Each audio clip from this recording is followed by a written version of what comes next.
Muito boa noite, começando aqui mais um Sabatina, diretamente dos estúdios da Brasil Paralelo.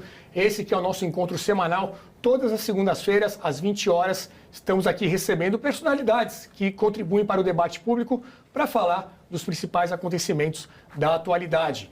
Você se inscreve aqui no nosso canal do YouTube para receber as notificações, ative o sininho e nos ajude também compartilhando o conteúdo deste programa para atingir mais pessoas. E você pode também recomendar a assinatura da Brasil Paralelo, né, para ter acesso a todo o conteúdo que temos dentro da nossa plataforma. Lá você vai ter todos os programas, vai ter filmes, vai ter os originais Brasil Paralelo e tudo que nós produzimos para você desde 2016 até hoje. Então, a produção preparou um VT para você conhecer um pouquinho mais sobre a nossa plataforma e daqui a pouquinho a gente volta com Sabatina. Fica cada vez mais difícil manter o criminoso dentro da cadeia. Daqui a pouco só está faltando mesmo abrir a porta da cadeia e mandar todo mundo para casa. O problema é a prisão. Se o problema é a prisão, a resolução passa necessariamente pelo desencarceramento. Nós precisamos pensar em medidas de desencarceramento em massa. Qualquer outra iniciativa será inútil, porque o problema é a prisão. Você já assistiu ao primeiro episódio de Entre Lobos gratuitamente e viu o tipo de tratamento que os criminosos recebem no Brasil, o grau de risco que a população corre e as desvantagens que a polícia enfrenta. O que foi mostrado nesse episódio não se compara com as descobertas reveladas no episódio 2 e no principal, o episódio 3. Você está a poucos passos de assistir a trilogia completa, onde mostramos a realidade nua e crua da criminalidade, o sistema que transforma a justiça em impunidade e como as organizações criminosas operam no Brasil. Libere seu acesso à trilogia completa de Entre Lobos, o maior documentário sobre segurança pública já feito no país. Com apenas R$19 mensais, você se torna um membro assinante da Brasil Paralelo e desbloqueia nosso conteúdo exclusivo. Toque no link deste vídeo e saiba mais. Brasil Paralelo, muito mais que filmes. Muito bem, o nosso sabatinado de hoje é ninguém mais, ninguém menos do que Luiz Ernesto Lacombe. Boa noite, Lacombe, seja bem-vindo. Muito obrigado, Renato, pelo convite de vocês. Um prazer estar aqui.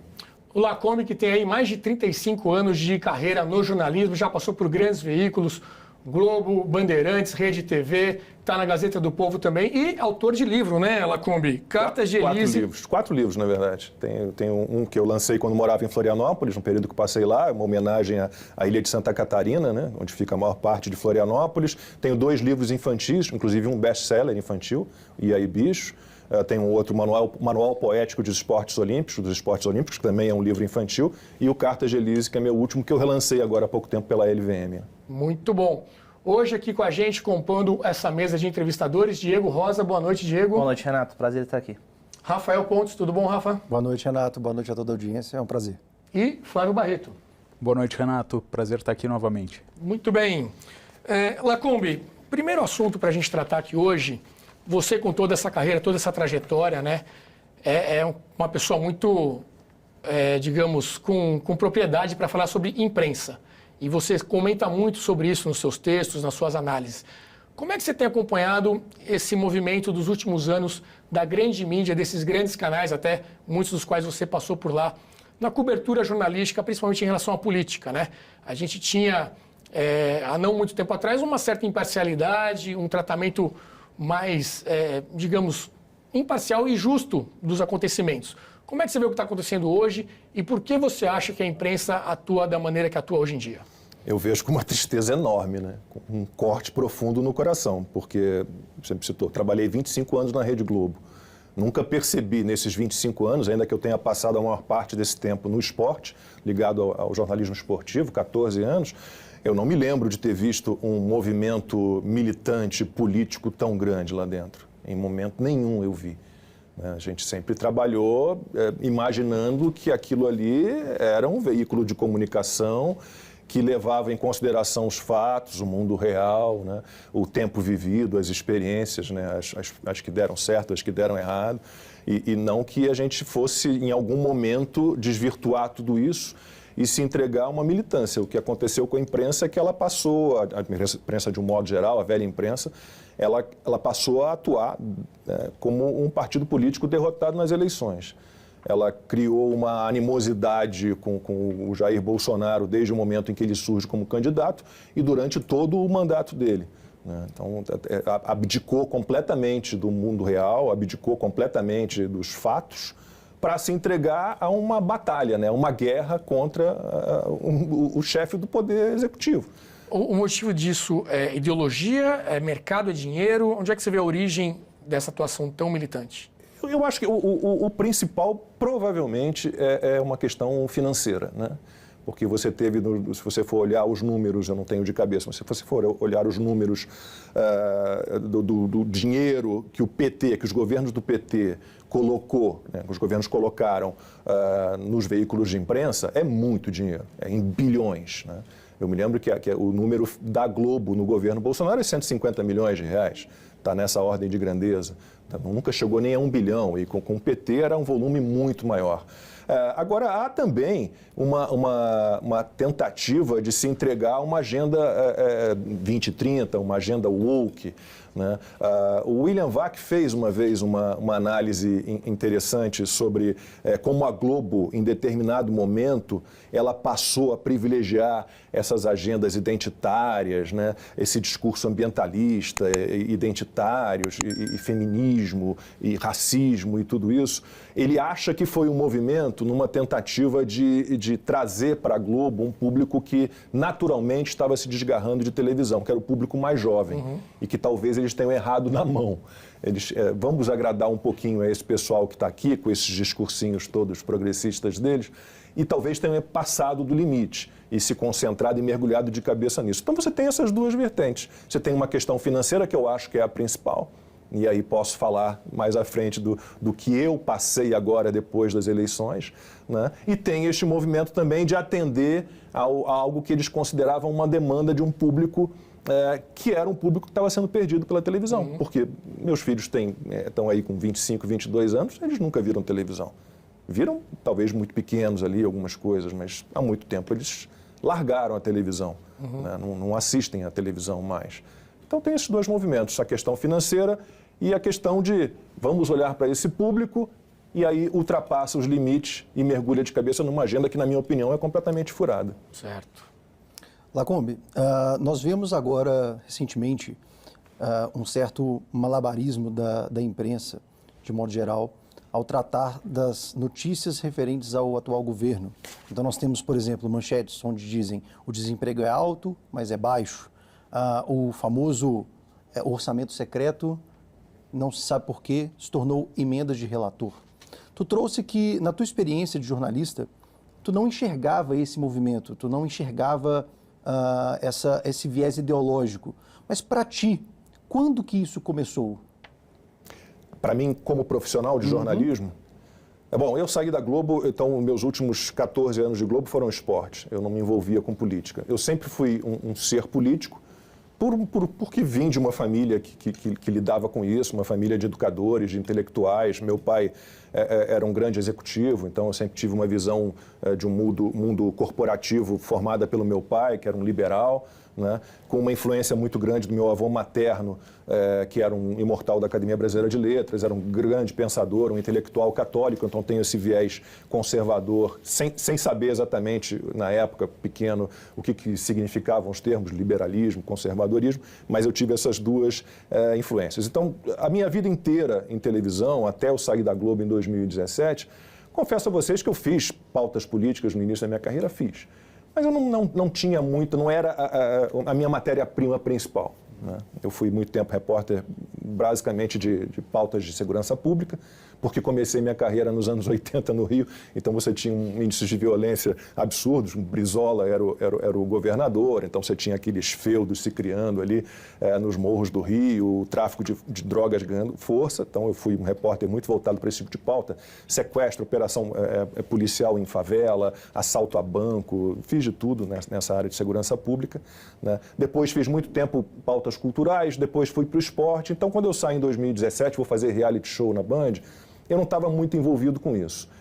A primeira vez que eu percebi que os veículos de comunicação, a velha imprensa, estava se desvirtuando do que era o básico para qualquer jornalista, que era lidar com fatos, foi na Band. Né?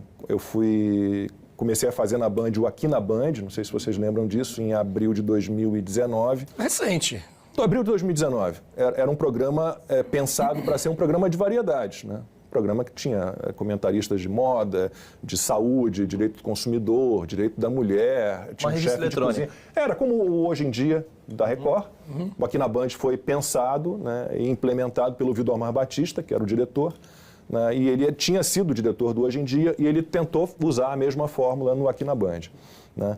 E o Aqui na Band foi, como disse, pensado para ser um programa de variedades, mas que acabou colocando um pezinho em política.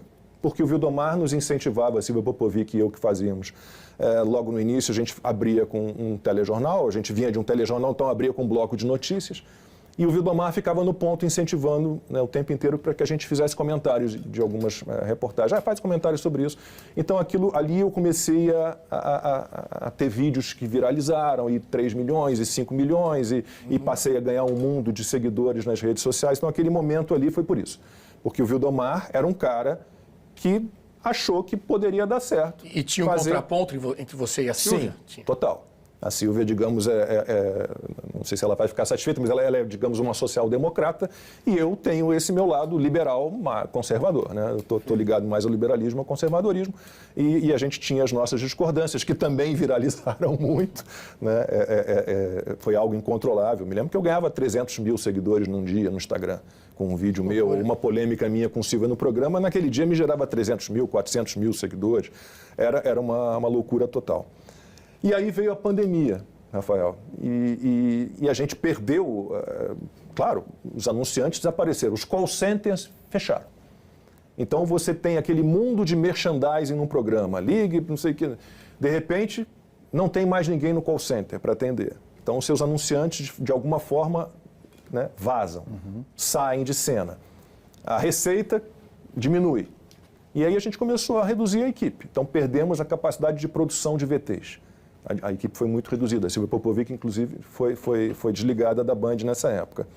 E aí, Vildomar e eu, conversando, falei, bom, acho que o nosso caminho é virar realmente um programa de estúdio e talvez um fórum político, porque dava um retorno bom. O Aqui na Band foi um fenômeno nas redes sociais. Em audiência, a gente teve momentos bons, né? O horário ali, a gente basicamente triplicou o horário em audiência. Tinha números bons. Mas nas redes sociais era um absurdo. A gente era trending topics, assim, primeiro, segundo, todo dia. Todo dia.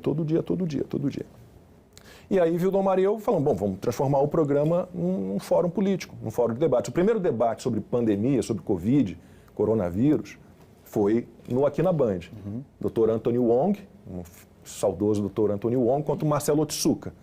E com uma série de convidados, Geraldo Alckmin, atual vice-presidente, inclusive, porque nós tínhamos 2 comentaristas de saúde, era o Fernando Gomes e depois o Geraldo Alckmin. Como médico ali. Como médico, anestesiologista, acupunturista e tal, ele estava ali com a gente. Então, fizemos 4 ou 5 debates sobre coronavírus e começamos a fazer outros programas, né? Sempre com temas políticos, sempre com temas políticos e percebemos que, para chegar na tua pergunta, na resposta à tua pergunta, começamos a incomodar o jornalismo da Band.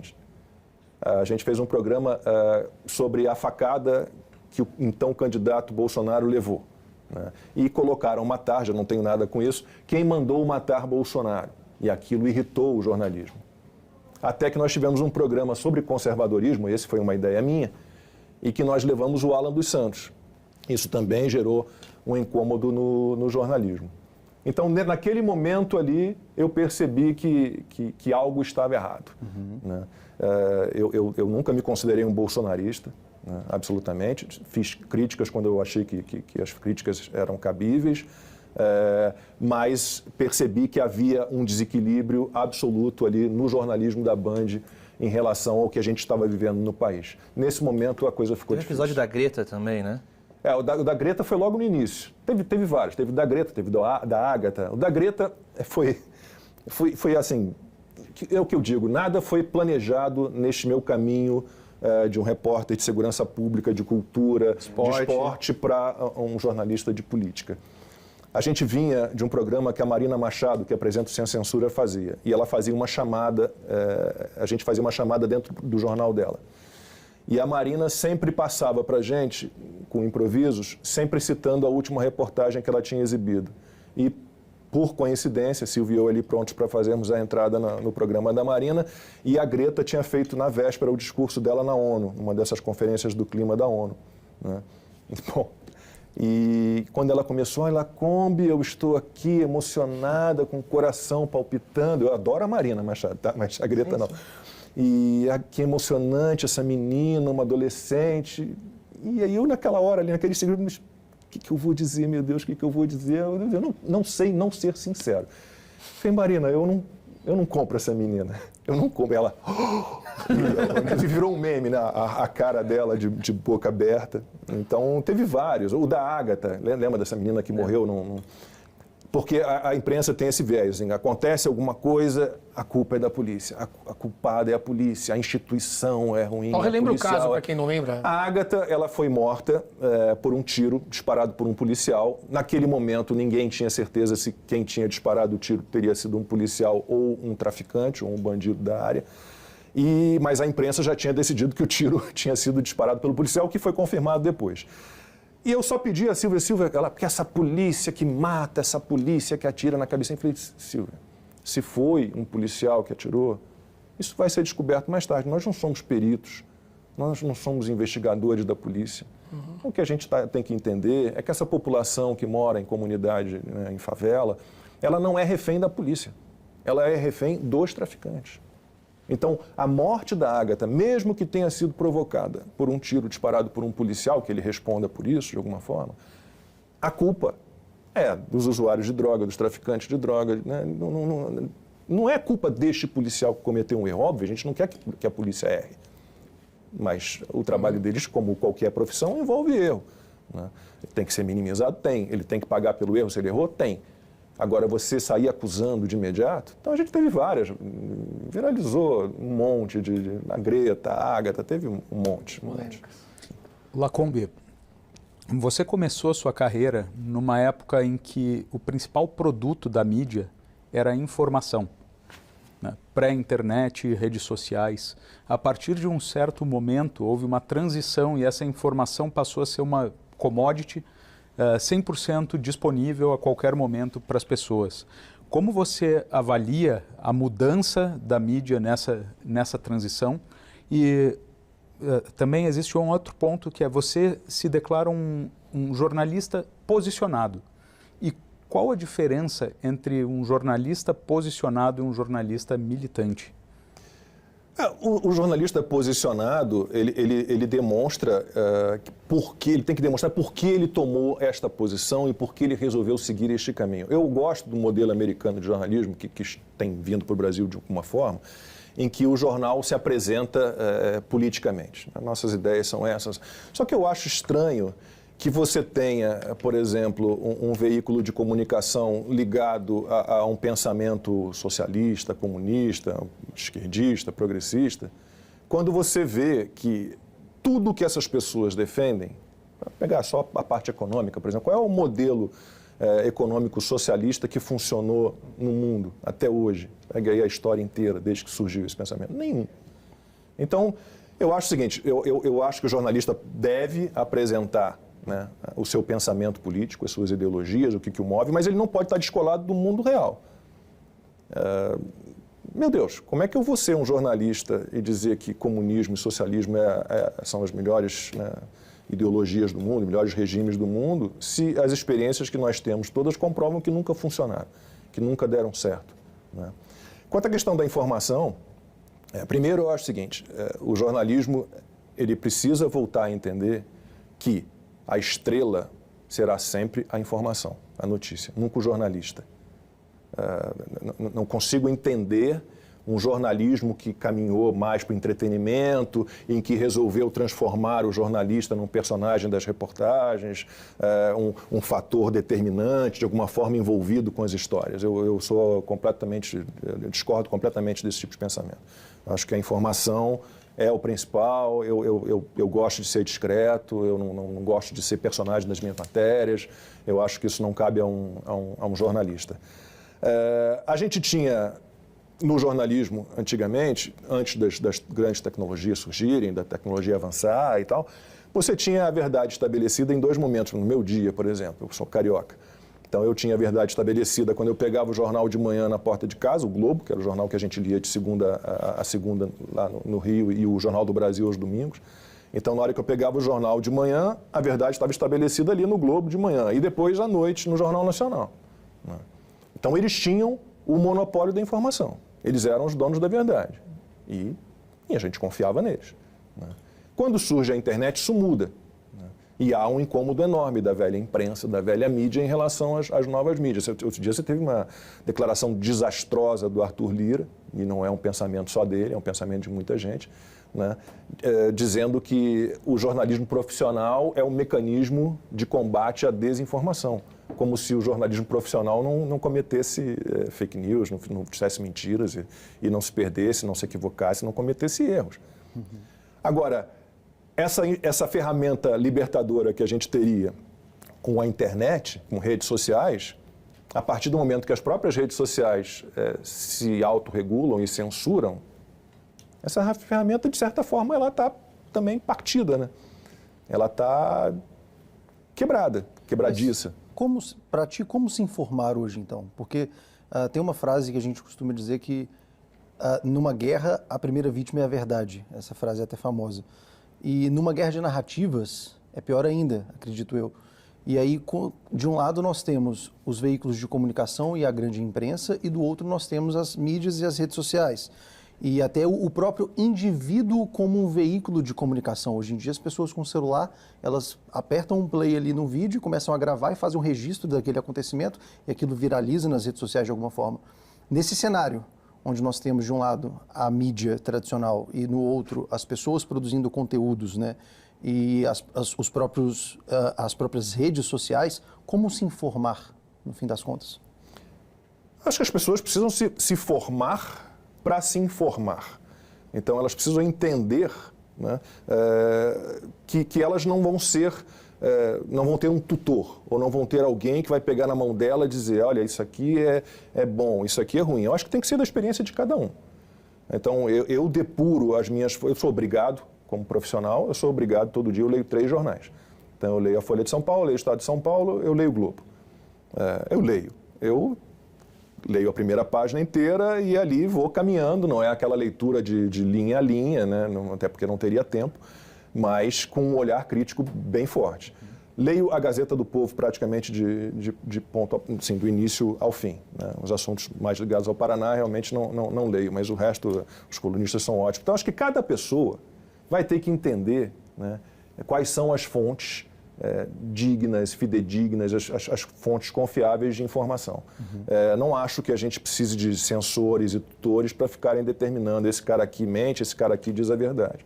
Eu acho que cada ser humano, individualmente, né, tem que ter a sua cabeça formada, né, aí é uma questão particular de cada um, e entender, com o tempo, né, onde estão as manipulações, quem está levando a sério o que está acontecendo, quem está tratando os fatos como eles realmente são, quem está contando todos os lados da história, né, porque tem isso, você pode selecionar, você tem lá 10, 15 sugestões de pauta, 10, 15 pré-pautas, né?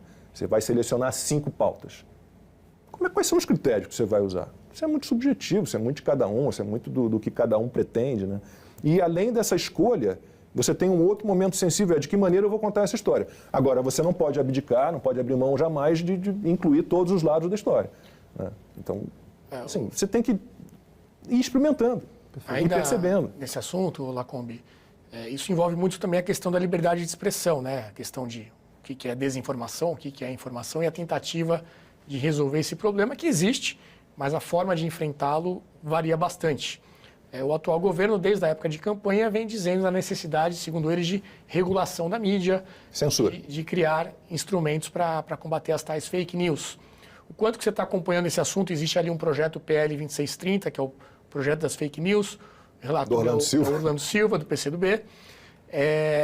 O judiciário também muito ativo em cima disso, né? Outro dia, inclusive, teve até um seminário de liberdade de expressão, promovido pela Globo. Não, tem sempre nomes bonitinhos, né? Os nomes são sempre positivos, né? O PL 2630 tem um nome bonitinho também, liberdade, democracia, transparência, tem sempre na internet, tem sempre nomes bonitinhos. Como é que você está vendo esse movimento? Quais os riscos que você acha que a gente está correndo?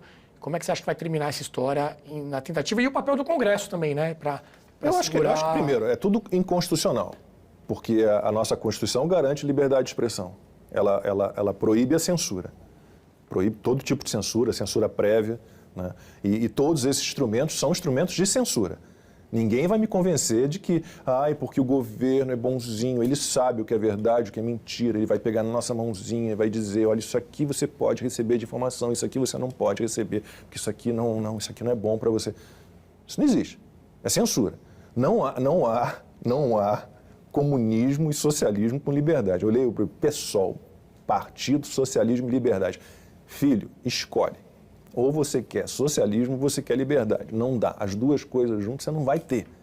Então, essa é uma visão que os esquerdistas, que os comunistas, socialistas, os progressistas, chamem como vocês quiserem, né, sempre tiveram. Eles querem ter o controle, eles querem censurar. Né? Eu sou absolutamente contra, absolutamente contra. Acho que a sociedade, de um modo geral, a gente precisa, eu tenho falado disso, contra todas as tentativas de censura. Né? Não podemos ceder 1 centímetro. E, de novo, é inconstitucional. É inconstitucional, está na Constituição, a gente tem direito.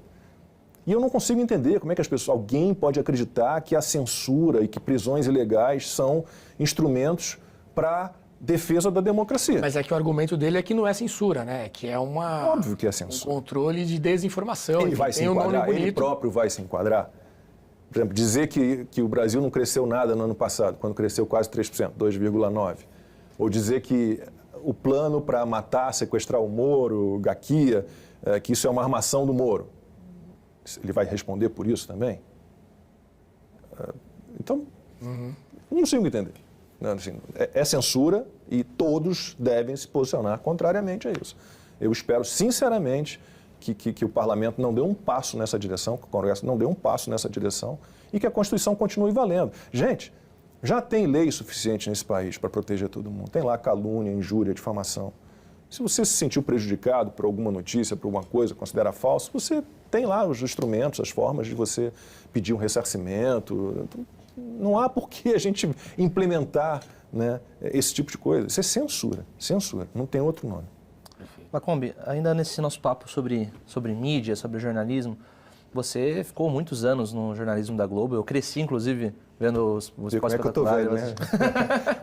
vou fazer 57 esse ano, né? Tem um defeitinho de ser botafoguense, mas tudo bem, a gente... Não, mas o Botafogo é um time tão bonzinho, não faz mal a ninguém. Não é nem pra odiar o Botafogo. É um time bom, poxa, um time gostoso, um time bom, um time eu sou bacana. flamenguista, eu não posso simpatizar com o Botafogo. Mas os botafoguenses não gostam disso, mas eu tenho uma simpatia, eu já te falei sobre isso, né? Eu tenho uma simpatia pelo Flamengo, porque cresci vendo o Zico. Zico é o meu maior ídolo no esporte, eu adoro o Zico. Entrevistado no nosso documentário. Não, o Zico como atleta, como jogador e como pessoa, um cara sensacional. Então, aquele time do Flamengo da década de 80 me encheu os olhos. Né? Eu tenho uma tia-avó que foi fundadora do futebol do Flamengo, então meu avô era flamenguista doente. Então, eu tenho uma simpatia pelo Flamengo. Eu vou ficar falando de Flamengo, senão eu vou me perder na pergunta. Vamos lá. Mas você ficou bastante tempo lá no jornalismo da Globo, nessa área do esporte, e disse que não via ali um viés político invadindo o esporte. Esse cenário acho que mudou um pouco nos últimos anos, né? A gente vê alguns jornalistas, alguns influencers meio tentando politizar essa pauta. Essa semana a gente teve o jogo transmitido também pelo Felipe Neto. Como que você enxerga esse movimento? E se você acha que a esquerda está começando a utilizar desse fronte cultural, que é o futebol, o esporte de modo geral, para promover suas pautas também? Tem a questão dos atletas trans também? Exato. Eu ia colocar na sequência também, que essa semana, lá nos Estados Unidos, foram 3 estados que barraram ali Ainda bem. A possibilidade de um atleta trans competir a Federação numa Internacional categoria de Atletismo também, né, com Sebastian Coe também proibiu. Eu queria um apanhado seu sobre essas duas pautas. Tá, vamos lá. Eu acho o seguinte, Ana Paula Henkel sempre fala disso. Né? Na hora que eu sento para ver um jogo de futebol, sento para ver um jogo de vôlei, um jogo de basquete, uma prova de atletismo, né? Eu não estou ali para falar de política nem pensar em política. Aquele ali é um momento de relaxar. Eu acho que nunca gostei da mistura de esporte com política. Eu acho que não consigo entender muito bem essas tentativas, ainda que a gente veja todas as experiências culturais, esses espaços culturais, incluindo o esporte, aí considerando o esporte como cultura, claro, sendo ocupados pela esquerda. Eu sou totalmente contra. Não gosto da ideia. Acho que aquilo ali é outra coisa. Não consigo aceitar muito bem. Eu tive, para não dizer que não houve uma influência, mas não é bem questão política. Um momento na Globo me incomodou muito no esporte, que foi o momento em que começaram a surgir, a gente sempre soube ou imaginou que havia falcatrua. Quando começou a surgir tudo sobre Ricardo Teixeira e as falcatruas, e os subornos e as corrupções envolvendo CBF, não sei, eu fui impedido, na época eu era apresentador dos blocos de esporte do Bom Dia Brasil, editor executivo de esporte do Bom Dia Brasil, e fui impedido de falar deste assunto. E ouvi do chefe de redação o seguinte, quando fui cobrar, mas a gente precisa falar, eu faço um telejornal, eu tenho um bloco de esporte, mas eu estou dentro de um telejornal, eu tenho que falar. Lacombe, nós temos contrato com os caras. Você acha que a gente vai falar mal deles? Não tem como. Esse assunto não vai de jeito nenhum. Os caras, no caso, a CBF. CBF. Mas antes disso, eu já tive que fazer uma reportagem com o João Avelange, uma entrevista especial ao João Avelange. Na época, estava com 90 e tantos anos. Eu tive que fazer uma entrevista especial, eu era apresentador do Esporte Espetacular na época, com perguntas fechadas também. As perguntas são a pior coisa que existe para um jornalista. Era uma homenagem ao João Avelange, que por mais que você veja que o cara fez o futebol virar o que é... Um negócio, né? Ele também existe. Tem as perguntas cômodas e as incômodas também, né? E as incômodas eu não podia fazer nenhuma delas. Então eu tive esses dois momentos muito ruins. E sobre a questão dos trans no esporte feminino, isso é um absurdo. É um absurdo completo. Não tem essa historinha de inclusão de trans no esporte. Não tem. Porque você está excluindo as mulheres. Né? Por que você praticamente não vê o contrário?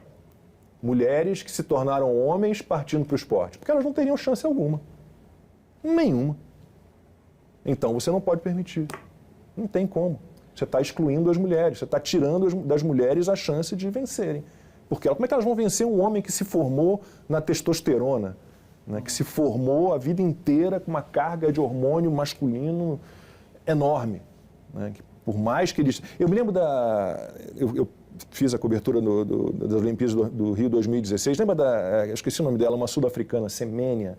Lembra dessa menina? Ela naturalmente produzia, ela era mulher, mas ela produzia um hormônio masculino numa taxa muito superior ao que uma mulher normalmente produz. Né? Ela foi afastada durante muito tempo, mas ela era uma mulher, biologicamente uma mulher. Em contrapartida, hoje, a Ana Paula até falou isso no nosso documentário As Grandes Minorias, né? Acho que a regra lá do Comitê Olímpico é que ele não precisa nem fazer uma cirurgia. Né? Ele precisa apenas ter um contrato. Você tenha uma dosagem de testosterona dentro do que eles especificam. Só que a tua massa muscular, todo o teu biotipo, tudo foi formado com uma base masculina, com hormônios masculinos. Então, eu sou absolutamente contra. E sobre essa história de você ficar misturando política com esporte o tempo inteiro, e sempre com um viés equivocado e errado, com discursos de uma agenda da qual eu discordo completamente, né, é o que a Ana Paula Henkel fala. Aquela mania do Black Lives Matter, enquanto teve enfiado ali na NBA, a audiência da NBA caiu, vários. Porque as pessoas não queriam aquilo. Então vamos... Só aproveitando essa pauta, Lacombe, como é que você viu a atuação do deputado Nicolas Ferreira no Dia da Internacional da Mulher? Ele usou essa pauta da questão dos trans, inclusive, colocou a peruca, deu muita confusão, muita reação da esquerda, principalmente. Você acha que é a melhor forma de tratar o tema? Conseguiu chamar atenção? Como é que você avaliou aquele episódio? Eu sinceramente não acho aquilo que ele fez nada de agressivo, absolutamente. Assim, eu pessoalmente não teria feito. Mas o discurso dele foi exatamente esse discurso que eu fiz aqui agora. Né? Peraí, gente. Dia da Mulher, eu estou aqui para defender os direitos das mulheres no esporte. Por que elas têm agora que competir com homens biológicos? Isso está errado. Hoje é Dia Internacional da Mulher, então eu vou aqui Ele tem o jeito dele, ele é um menino, né? Ele é tem 26 anos de idade, ele tem esses ímpetos. Eu gosto do Nicolas, eu sou muito fã do trabalho dele, né? E eu acho que se ele queria realmente propor o debate, ele conseguiu. Então, não vejo nenhum problema, não achei que agrediu ninguém, que foi indelicado com ninguém, muito pelo contrário. Lacombe, ainda nesse assunto de ideologia de gênero e pauta da cultura woke, nós vimos em eventos oficiais do governo, membros do governo adotando a linguagem neutra.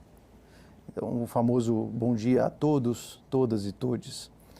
Eu queria a tua avaliação dos 100 primeiros dias, desse período inicial do atual governo federal, e qual é a tua perspectiva para os próximos anos, né? Nossa, eu tinha que ter anotado tudo de bobagem que já foi feito e dito desde que esse governo começou, porque é muita coisa, é muita coisa. Eu, sinceramente, eu não gostaria de ter esse discurso com desesperança, mas assim, eu vejo uma situação extremamente delicada, extremamente delicada. Eu acho, e falamos sobre isso muito ao longo dos últimos meses, aí, antes das eleições, que o Lula vinha completamente descontrolado, vinha com desejo de vingança, vinha com ódio, com rancor, com raiva, e é o que a gente tem visto, e muita gente achando que vinha um Lula pacificador, conciliador, que ia, né, criar uma união nacional. Isso não tem como. Isso não tem absolutamente como acontecer. Agora, o que me preocupa mais, assim, não que eu não ache importante toda essa discussão contrária e todo esse movimento contrário às pautas woke aí da agenda progressista, mas eu me preocupo basicamente com a economia. Assim, o que a gente vê de movimento do PT de estatizar ou proibir privatização, reestatizar, a tentativa de diminuir a taxa de juros na canetada, como se dependesse de uma vontade de alguém, pessoal, de um governo, baixar a taxa de juros, tudo estaria resolvido. A gente vê o que foi o exemplo da tentativa de tabelar, né, um serviço que o empréstimo consignado deu no que deu. Não, vai ter que ser tal taxa. Vai ter que ser tal taxa? Então, essa taxa não me interessa, eu não vou fazer o serviço.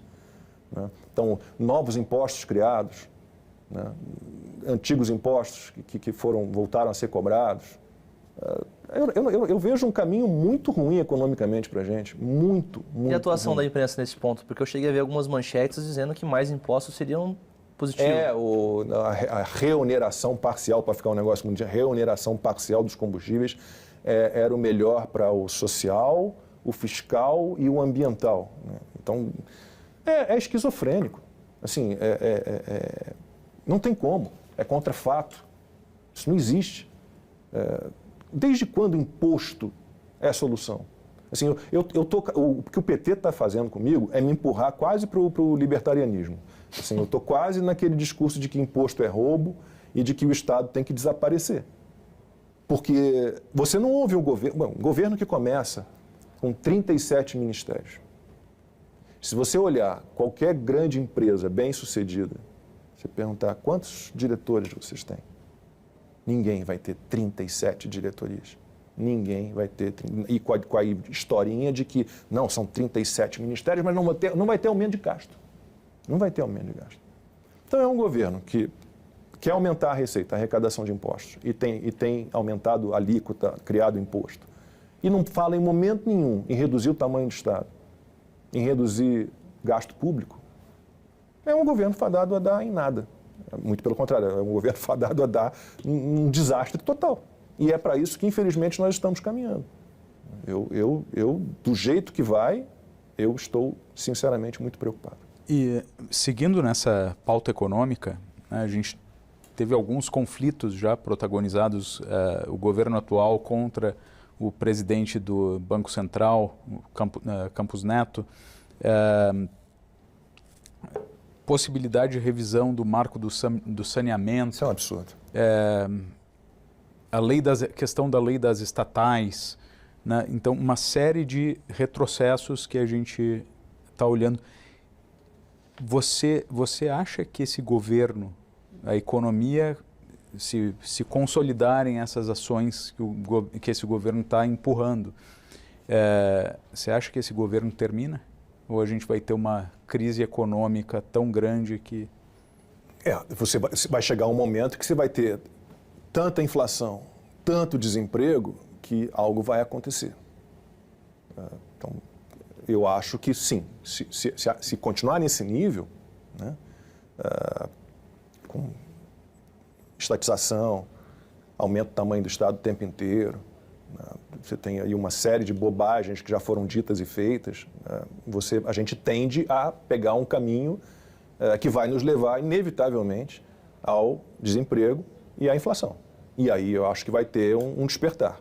Não é possível. A gente já vê em alguns editoriais de jornal, a gente já vê algum outro comentarista dizendo que estavam lá fazendo L e apoiando o Lula. A gente já vê que esse pessoal está falando, pô, agora, peraí, não era para ser assim, não era para ser assim. Eu acho que se continuar do jeito que vai, estamos fadados. Mas ele avisou que seria, né? Aí é que tá. Não há estelionato eleitoral. Não. O Lula foi muito sério. Ele falou em regulação das mídias sociais, da internet, ele falou em censura. Ele falou que queria romper teto de gasto, que não queria saber de teto de gasto. Relação com os países da América Latina. Falou que ia dar dinheiro do BNDES, nosso dinheiro, para os países, para os irmãos menores, né? Agora eles inventaram de chamar de irmão menor, né? Os países de amigos ditadores, e Nicarágua, e Venezuela, e aí vai Argentina e Honduras, e vai todo mundo pegar um pouquinho do nosso dinheiro. Não tem como. Não tem como. Gente, o mundo... Se você for olhar o que deu certo, né? Por exemplo, a autonomia do Banco Central que você citou. Não é possível, vamos derrubar o Campos Neto, vamos trocar o presidente do Banco Central, esse negócio de autonomia, vamos terminar com esse negócio de autonomia, tem que estar subordinado ao Estado. Se você olha os países do mundo que têm bancos centrais autônomos, quem são eles? São os países com menores taxas de inflação, com economia estável e com IDH mais alto. Então, é aquela história que o Rui Barbosa falava. O tempo que já vivemos é o maior maturador. Por que apostar em experiências que, inevitavelmente, nos levarão ao buraco? Por quê? Porque acham que agora vai dar certo aqui? Do nada, a mesma fórmula, as mesmas ideias atrasadas, tudo que nunca deu certo, agora, num passo de mágica, porque o Lula é paz e amor, é o conciliador, é o bonzinho, isso vai dar certo? Não vai dar certo nunca. Nunca. Você chegou a falar do Moro, numa dessas suas respostas aqui. Quando você esteve aqui no Brasil Paralelo, para o programa O Contraponto, você se demonstrou bem decepcionado, acho que é a palavra certa, com a figura do Sérgio Moro, chegou a usar até uma expressão de que ele estava vivendo na mentira. Essa entrevista você nos deu antes mesmo da eleição. Você mantém esse posicionamento em relação ao juiz Sérgio Moro ou alguma coisa de lá para cá mudou? Eu não consigo perdoar o Moro pela saída dele do governo e da maneira que ela se deu. Se você parte do princípio que a mera indicação do diretor-geral da Polícia Federal pelo presidente da República é uma prerrogativa constitucional do presidente. Se você parte do princípio que ele indicar o diretor-geral, de novo, que é uma prerrogativa constitucional dele, isso significa uma interferência na Polícia Federal, é meio Minority Report, lembra desse filme do Tom Cruise? Os bandidos eram presos antes de cometerem os crimes porque havia umas videntes que indicavam que ele cometeria um crime e o cara era preso antes de cometer o crime. Então, o Moro, a maneira pela qual ele saiu do governo foi muito feia, com acusações que até hoje não foram provadas. Quais foram as provas que o Moro deu de que o Bolsonaro estava interferindo na Polícia Federal? Foi a mera indicação do diretor-geral da Polícia Federal? Foi só isso? E depois ele convoca uma entrevista coletiva e anuncia a demissão dele nessa entrevista coletiva para depois, saindo dali, fazer a carta. Ele anuncia a demissão, ele pede demissão numa entrevista coletiva. Eu achei que ele cometeu... Eu gosto do Moro como juiz. Desculpem, eu sei que há gente que eu respeito muito, que acha que houve excessos na Lava Jato. Eu não sou um especialista na área jurídica. Sou muito amigo da Tamara Danelon, que participou da Lava Jato em São Paulo. Ela me jura que não, que foi tudo direitinho. Então, mas tem gente que diz gente boa, que diz que houve excesso.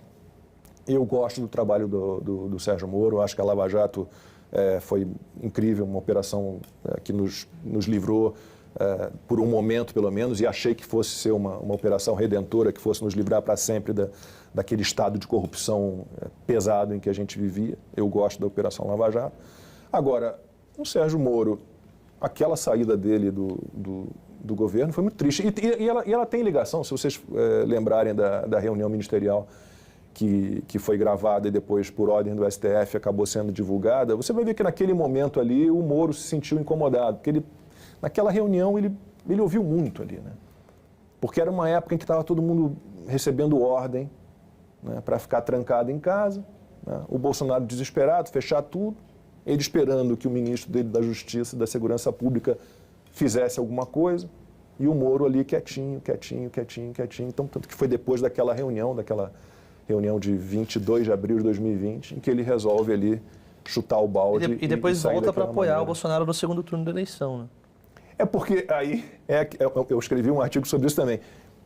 Gente, você pode comparar qualquer um com Lula. Ninguém será pior. E ele tinha uma questão eleitoral também, na disputa no Paraná, para ser senador. O Álvaro Dias era o... Se colocando ali como... Aliás, essa eleição para Senado do Paraná é algo que eu não engulo. A questão do Paulo Eduardo Martins, né? É algo que eu não engulo até hoje. Eu sou um grande fã do Paulo Eduardo Martins. E foi provavelmente o candidato mais prejudicado no Brasil inteiro pelas pesquisas. Aqui ainda teve isso. Então, a resposta anterior, você teve a campanha eleitoral com TSE apoiando o Lula, desequilibrando o jogo, velha imprensa e pesquisas eleitorais, né? Porque as pesquisas eleitorais davam Paulo Eduardo em terceiro lugar com chance nenhuma. Era Moro e Álvaro Dias. Você é contra as pesquisas eleitorais, Lacombe, no sentido de que elas podem, de repente, moldar a opinião pública? Eu não gosto de ser contra. Eu acho que proibir não é a minha. Você acha que elas são... Vou refazer minha pergunta. Agora, como é que o brasileiro vai entender que aquilo ali tem uma metodologia, que pode ser uma metodologia que indique... Mas esse é o argumento de quem quer proibir as coisas. Como é que o brasileiro vai entender... Mas eu não tenho que ser coerente, correto? Eu não quero defender um Estado tutor, pai de todos, então eu acho que tem que ter. Eu acho que tem que ter. Agora, é uma questão de um brasileiro entender que, meu Deus, eu não posso me guiar por isso. Então, vou só refazendo, não é ser contra, mas você acha que as pesquisas eleitorais, elas moldam, de repente, a intenção de voto da população? Eu acho que tem gente que sim, que decide voto pela pesquisa. E eu abomino terrivelmente isso.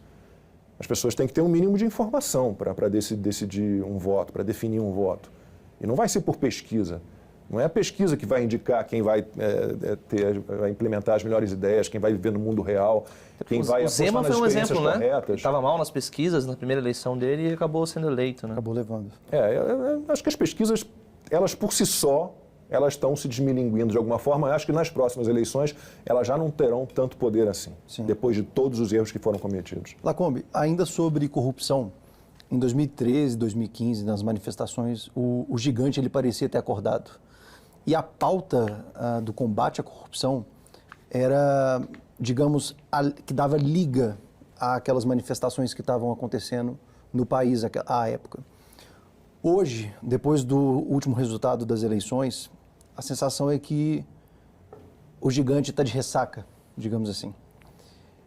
Qual é a bandeira, na tua opinião, que de alguma forma possa voltar a dar esse sentimento para as pessoas, né, que de alguma forma não se sintam representadas pelo atual governo, mas que ainda estão aqui, como eu disse, né, de ressaca, adormecidas, mas que não se sentem representadas? Qual pauta tu acredita que possa de alguma forma fazer o coração do brasileiro que não está se enxergando no atual governo voltar a pulsar de novo? As bobagens que esse governo está fazendo e vai fazer nos levarão a uma situação de crise, inevitavelmente. Eu não vejo como que, diante de tudo que se apresenta, um governo gastador, né, ávido pelos nossos impostos, querendo arrecadar mais e mais e mais, que não fala absolutamente nada em cortar gasto, em privatizar, em diminuir o tamanho do Estado. Acho que, inevitavelmente, a gente vai cair num caminho de desgraça total, de inflação alta, de desemprego. E aí, inevitavelmente, também vai haver um movimento de revolta, como houve na época da Dilma. E a figura do Jair Bolsonaro, na tua opinião, é a figura capaz de arregimentar as pessoas de novo em torno dessa causa, ou tu enxerga uma outra liderança? Olha, essa é uma questão que a gente tem discutido no 4x4, que é meu programa aos domingos, com o Rodrigo Constantino e a Ana Paula Henkel. A gente tem discutido isso todo domingo. Você já participou com a gente, mas você não participou dessa discussão. Mas a gente tem falado sobre isso sempre. Qual é o papel do Bolsonaro agora como oposição? Eu, sinceramente, não consegui ainda entender. Eu vejo que o Bolsonaro ainda tem muita força, ainda tem uma base muito forte. Capital político muito forte. Tem um capital político forte, tem seguidores muito fortes, mas nos falta, de alguma forma, nos falta um partido verdadeiro, né? Nós não temos um partido, né? Nós, eu digo, conservadores, os liberais. O PL não é o PL, Partido Liberal original. Não é. O que é o PL? O PL é meio que um saco de gatos, né? Você tem lá 99 deputados do PL que você não sabe muito bem quem são, para que lado vão, quantos são fisiológicos ali, quantos não são. Qual é o partido conservador que a gente tem? Não tem nenhum. Então, eu acho que o papel agora maior assim, para a oposição é tentar entender que precisa se organizar partidariamente. Assim. Não vejo como a gente ficar órfão de um partido dessa maneira. Não. Desculpa disso. Não, só em cima disso, da sua pergunta sobre o papel do Bolsonaro, né? Quem que você acha que é mais importante hoje, tem um peso maior dentro de cada espectro político? Nós fizemos uma trilogia agora sobre a direita no Brasil. Muito boa. Analisando esses últimos 10 anos da nova direita, esse movimento todo que aconteceu. E a figura que representou todo esse movimento foi o Bolsonaro. Do outro lado, a gente tem uma esquerda que atua há muitas décadas, né? Ocupa os espaços, está nas universidades, na mídia, como a gente já falou aqui, no meio artístico e tudo mais, que precisou trazer o Lula da cadeia para disputar essa eleição. Quem que hoje é mais dependente dessas figuras? A esquerda depende mais do Lula ou a direita do Bolsonaro? Né? Como é que isso... Boa pergunta. Eu acho que a esquerda não tem outro. Só tem o Lula. E é essa porcaria que a gente tem aí, mas ainda há gente que acredite nele. Eu acho que a gente tem... Porque, de novo, essa expressão direita, o que é? O Guilherme Fiuza, por exemplo, me proíbe de usar. Quando a gente fazia o programa, não pode falar. Eterna discussão. Porque você tem o bom e o ruim, você tem o competente e o incompetente, o honesto e o desonesto. Mas então, vai lá, se você considerar que você tem os adoradores do Estado à esquerda e quem defende menos Estado, um Estado mais enxuto à direita, você tem na direita alguns nomes que podem surgir para 2026. Você tem o Tarcísio Gomes de Freitas, né, que ao que tudo indica, pelo que conheço dele, fará realmente um bom governo em São Paulo. Né? Você tem o Zema. Então você tem, já são dois nomes. Né? Na esquerda você tem quem? Lula e... Quem é o outro adorador de Estado, gastador, louco, socialista, comunista, que desperte alguém ali como apoiador? Quem? Flávio Dino? Rui Costa? Não vejo na esquerda. Boulos está no PSOL, né? Mas... Até tenta imitar o Lula ali, não. Boulos é... Eu acho que o Boulos...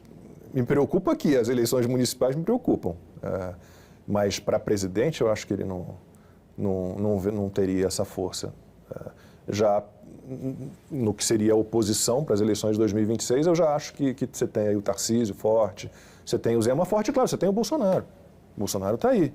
Né? Se não fizerem nenhuma armação para torná-lo inelegível, né? Isso é algo que tá quicando aí sempre, né? Você tem mais nomes à direita do que à esquerda, eu acho. Mas como, para ti, como que a direita pode se reorganizar? Eu pergunto pelo seguinte, a esquerda ela tem um histórico de ser organizada, né, de conseguir lavar roupa suja dentro de casa e defender bem as suas pautas para fora, né? Eles conseguem ocupar espaços, eles conseguem fazer esse trabalho muito bem feito. E é coletivista por natureza. Já a direita... A sensação que dá, e até alguns analistas políticos trazem isso, de que a direita, aparentemente, ela é um pouco mais individualista. E daí vem essa dificuldade de reorganização. Tu enxerga dessa mesma forma? Tu acredita que é um desafio, de fato, para a direita conseguir arregimentar pessoas em torno dessa causa e conseguir levantar, reorganizar, arrumar a casa, olhar para o passado, entender o que deu certo, o que não deu, para traçar uma estratégia digamos, mais acertada daqui em diante? A direita, engraçado, né, isso, você vê como a esquerda conseguiu ligar a ela tudo que é bom, né, tudo que é fraterno, tudo que é solidário, a bondade, o amor, os bonzinhos estão à esquerda, né, os maus, o capitalista selvagem, o explorador da mão de obra, o destruidor da natureza, ele está à direita. Mas esse é um processo que não vai se desfazer assim, né, esse é um processo que vai demorar décadas, porque o que fizeram, a ocupação, né, a guerra cultural, a ocupação de espaços pela esquerda foi muito violenta, muito violenta. Então, assim, eu acho que há uma questão partidária, a gente precisaria, e eu não vejo isso no curto prazo se estabelecendo, mas a gente precisaria de um partido conservador, um partido liberal verdadeiro, a gente, por enquanto, não tem. A minha esperança é que o próprio governo do PT, que será um fracasso, faça a campanha contrária a eles e a favor de quem vier como candidato da oposição mais forte. Porque eu não vejo... só que a população, infelizmente, ela precisa sentir na carne, né, tudo de bobagem, porque as ideias da esquerda nunca... De novo, desculpa, eu fico me repetindo, mas as ideias da esquerda nunca deram certo em lugar nenhum do mundo, em época nenhuma, e nunca darão. Já foram testadas e deveriam ter sido descartadas, né? Então, mas as pessoas não conseguem entender, a não ser que, diante de tudo que se apresenta de bobagens, né, que a gente vá parar numa inflação de novo com 2 dígitos, de novo um desemprego ali na casa dos 14%, 15%, e aí as pessoas vão entender que é uma farsa, né, que o que está no poder hoje, quem está no poder hoje, é um farsante. É um grande armador, que acusa os outros de fazer armação, mas é um grande, né, armador. Lacombe, do ponto de vista pessoal, olhando para trás, desde quando você começou a se posicionar mais sobre sua visão de mundo, seus valores, liberdade econômica, liberdade de expressão, eu acredito que não foi uma estrada plana, sem... Nossa. Deve ter sido bem tortuosa nesses últimos anos, deve ter ganhado amigos, deve ter perdido alguns. Qual é o balanço que você faz, né, de ter se posicionado? Eu não me arrependo de nada, mas é preciso deixar claro que não foi planejado. Esse caminho, essa guinada minha de esporte para reality show, que eu fiz um reality show, programa de variedades e um jornalista político, ela foi absolutamente orgânica, natural, aconteceu. Por conta do que eu já contei aqui. Vildomar Batista, meu diretor, não, faz um comentário sobre isso, e as pessoas foram gostando, e aí Vildomar, não tem um Instagram, faz um vídeo sobre isso, faz um vídeo sobre aquilo. Então, eu fui caminhando dessa forma, foi tudo muito, muito, muito natural. E aí veio pandemia, e aí pandemia era aquela história, ou eu me posicionava, ou eu ia virar um boizinho, um matadouro ali, todo mundo ouvindo e aceitando. E para um jornalista você receber uma ordem para não perguntar, não questionar, um jornalista sendo impedido de debater, um jornalista sendo impedido de ouvir todos os lados de uma história, não, você só pode ouvir esses médicos aqui. Esses aqui você não pode. Mas peraí, a ciência não é feita disso. A ciência é feita exatamente de um embate de pensamentos, de ideias, né? Então eu não me arrependo de absolutamente nada. Nada, nada, nada. Faria exatamente da mesma maneira. Agora, é desgastante. É desgastante. Eu tenho vivido um processo difícil, confesso, não está fácil, né? É muito triste você perceber que há veículos de comunicação que são extremamente apegados ao capital público, ao dinheiro público. Então, trocam completamente sua linha editorial conforme troca o governo. É muito triste, né? Eu tinha 4 contratos com empresas de comunicação, eu tenho 1 contrato hoje. Hoje eu sou jornalista da Gazeta do Povo. Eu tinha outros 2 jornais, emissora de TV, e todos correram, né, a partir do resultado das eleições, todos correram para o lado errado, né? A sua saída da Rede TV tem relação com isso? Eu tenho um contrato de rescisão assinado, já recebi a multa, então é uma situação muito delicada falar sobre isso. Mas, obviamente, se você for olhar o que aconteceu na Rede TV depois da minha saída, a resposta está dada, não sou eu que estou falando.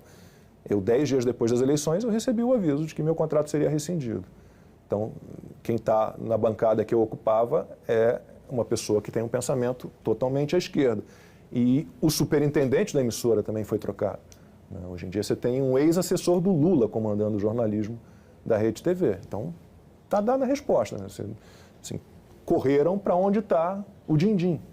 Isso é muito triste. E é triste também entender que talvez eu tenha sido levado para a emissora por isso. Entendeu? Para aproveitar a onda. Para aproveitar a onda. Não porque a emissora entendesse que o liberalismo é melhor, que a gente precisa de um Estado enxuto, né, que as pessoas não têm que viver com um tutor, né, que elas não têm que ter aquele Estado protetor, pai de todos ali, que o caminho no mundo, o mundo que deu certo, seguiu outro caminho, não foi esse. Não, talvez a minha ida para lá tenha sido também uma questão de, opa, vamos aproveitar esse cara aqui, porque aí eu vou pegar o dinheirinho do governo aqui, esse cara aqui já não presta mais, agora eu pego esse aqui, porque esse aqui vai me trazer um dinheirinho do governo. E se você quer apoiar uma mídia totalmente independente que não usa dinheiro público, assine a Brasil Paralelo. Na nossa plataforma você vai ter centenas, milhares de conteúdos. Aqui no YouTube é só a pontinha do iceberg. Tem o Sabatina lá também, tem os nossos originais, muitos filmes selecionados a dedo, os nossos programas, programação infantil, tudo isso a partir de R$19 mensais, esse é o nosso plano básico, até o plano Acesso Total, que você pode fazer download, tem acesso aos cursos da Brasil Paralelo e muito mais. Vamos assistir um VT rapidinho sobre isso e a gente volta já já com mais Sabatina, com mais Lacombe. A forma da separação de poderes no Brasil é falha, incompleta, imperfeita e atrasada. Os poderes eles são separados para que ninguém detenha o poder absoluto. A ideia de divisão de poderes é justamente essa, é a fiscalização mútua, o tempo todo. Não existe nenhum dos poderes que tenha a última palavra. Na história da humanidade, os três poderes nunca se equilibraram. Veja bem, crise dos três poderes é sinônimo de crise da democracia. Como resolver essa crise?